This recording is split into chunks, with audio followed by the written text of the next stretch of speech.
அலங்காநல்லூர்ல சாலையோரமா நெல்மணிகள் வைக்கப்பட்டிருக்கிறத பார்த்த பாமரர் ஒருத்தர் இங்க இருக்கிற பல கோடி ரூபாய் செலவுல கட்டப்பட்ட ஜல்லிக்கட்டு மைதானத்தை இந்த நெல்மணிகளை பாதுகாக்க பயன்படுத்தலாமேன்னு வெளியிட்டிருக்கிற காணொளி ஒண்ணு இப்போ வைரலாகி இருக்கு.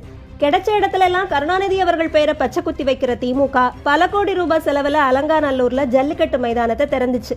கோவில் வாசல்ல கோவிலை ஒட்டி பாரம்பரியமா நடக்க வேண்டிய ஜல்லிக்கட்டை மைதானத்துல ஏன் நடத்தணும்னு அப்பவே பல பேரு கேள்வி எழுப்புனாங்க. பாரம்பரியத்தை பாதுகாக்கணுங்கிற பேர்ல சொந்த அரசியல் லாபங்களுக்காக தான் இந்த மைதானத்தை திமுக கட்டுச்சுன்னு பல பொதுமக்கள் கருத்து சொன்னாலும் இப்ப ஜல்லிக்கட்டு நடக்காத மீதி காலங்கள்ல இந்த இடத்தை நெல்மணிகளை பாதுகாக்க பயன்படுத்தலாமேன்னு பாமரர் சொன்ன இந்த ஐடியா வைரலாகி இருக்கு. உருப்படாத திமுக இந்த யோசனையெல்லாம் யோசிக்க போறதில்ல. அதனால இனிமே வரப்போற அரசாவது இந்த ஐடியாவை கையில எடுக்குமாங்கிறத பொறுத்திருந்து பார்க்கணும். எல்லோருக்கும் வணக்கம். இப்போ நான் காட்டுற காணொளி என்ன அப்படின்னு பார்த்தீங்கன்னா, அலங்காநல்லூர் பகுதியில் கீழக்கரை அப்படின்ற ஒரு பகுதியில்